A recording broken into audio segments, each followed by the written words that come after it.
So this is our typical setup at the University of Pennsylvania. We actually have two CPUs because we have resident workflow to think about. That's why these desks cannot be just one size fit all. You have to customize it according to your needs. And if you see that we have these backlights, the rooms are kept pretty dark, but it's been shown that the backlight has to equal in luminance as the luminance of the monitors. Because if you read in a total dark, pitch darkness, then the brightness of the monitors the contrast between that and the really dark room will cause eye strains. So you want a floodlight that's indirect, that will match the luminance of the monitors to decrease your eye strains. And the reason why you want indirect lights and not some light that's coming from the ceiling is the ceiling lights will bounce off the tabletops and other elements and will hit the monitor. When they hit the monitor, the light will cause glare and it will affect your accuracy and reading. So that's the reason why we don't have any direct lights on at the time.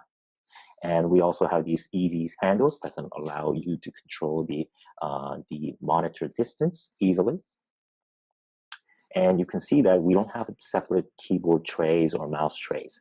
Instead, we have a very large desk space, and people have uniformly said this is very important and useful and helpful. So when I initially proposed this, even with the reading room experience that I've had for the new building that's going up, they came back to me and said, you know what, the desks that you're proposing are kind of expensive.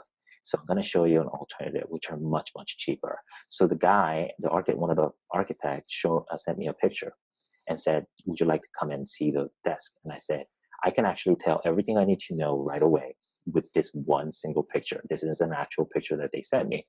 And I said, look, the monitor heights are not adjustable. Okay. So even if the desk height is adjustable, they have to be able to be adjusted separately because not everybody has the same torso to, leg length ratio. And the other thing is they had no CPU holders. One of the things that I've actually advised and Redwick folks have really implemented into their new design is the CPU holders. One of the initial complaints people had was our own IT guys and said, look, we can't get to the back of the CPU easily. And, that's very important to us. And so it's not just the radiologist. You also have to think about your IT folks who are going to support your hardware. So the design suggestion I made, and then it's actually now part of it, is that the CPU holders are actually built like server racks so that you can actually pull out the CPU and get to the backside of the CPU easily. And there's no other people that really has that kind of CPU holder right now. And as you can see, this one doesn't even have it. So that, even though it may sound very little, it actually makes a world of difference for your support staff.